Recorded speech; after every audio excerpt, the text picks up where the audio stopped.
Yan guys, meron tayong Kia Sonet. Yan, hindi daw gumagana ito guys. Oh. Ang kanyang wiper. So yan. Continuity natin. Yan, continuity. So meron. Yan, so meron. Yan guys, meron din. Okay. Yan. Yan. So meron continuity lahat guys. Yan. Ayaw ko mo video niya. So meron continuity lahat guys. Yan. Medyo like wag man. Yan. So dito naman tayo guys. So, yan. So meron siyang wiper dito guys. Yan oh.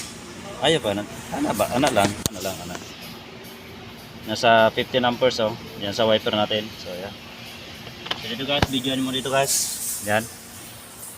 So tingnan naman ninyo guys. Ginawa naman ng mangkanor guys oh. Oh, dinagyan ng extension. Oh, ano yung ginagawa dito guys? So nandito ito yung guys, yung galing dito sa may ayun guys oh. Yan sa 15 amperes sa wiper. Yan. So ang kuha niya guys, 15 amperes. Yan ang 15 amperes. So ito, nakabit na sila. So sinutin natin ito guys. Yan. So binot na natin yun. Kung ito guys, 5 amperes oh. So daming problema nito, pati yung module. Yan. Dito sa module guys, you know, module nasa 10 amperes lang guys oh. Yung module yan, yung nakabit dito. So yun pala, hindi pala gumagana ang ating wiper. So saksak natin ito. So yan, nakakabit na, kinabit ko lang.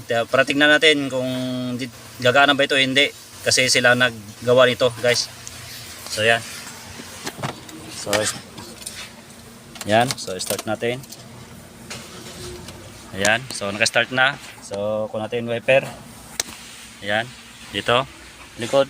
Oh, wala guys oh. Ayun, tumutunog ng tubig lang pero di gumagana. So ito yung problema guys doon sa may fuse. So naka-andar na yun guys oh, ating unit na Kia Sonet. Ayan. Okay, start ko. Ayan, so bigyan mo doon Trump. Okay na sir.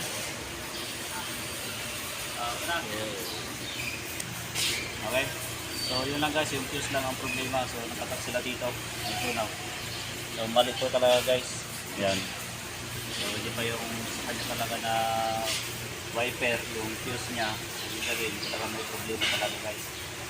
Yan. So maraming salamat po sa manunod sa aking channel. Ma-research na po yan. Bye bye.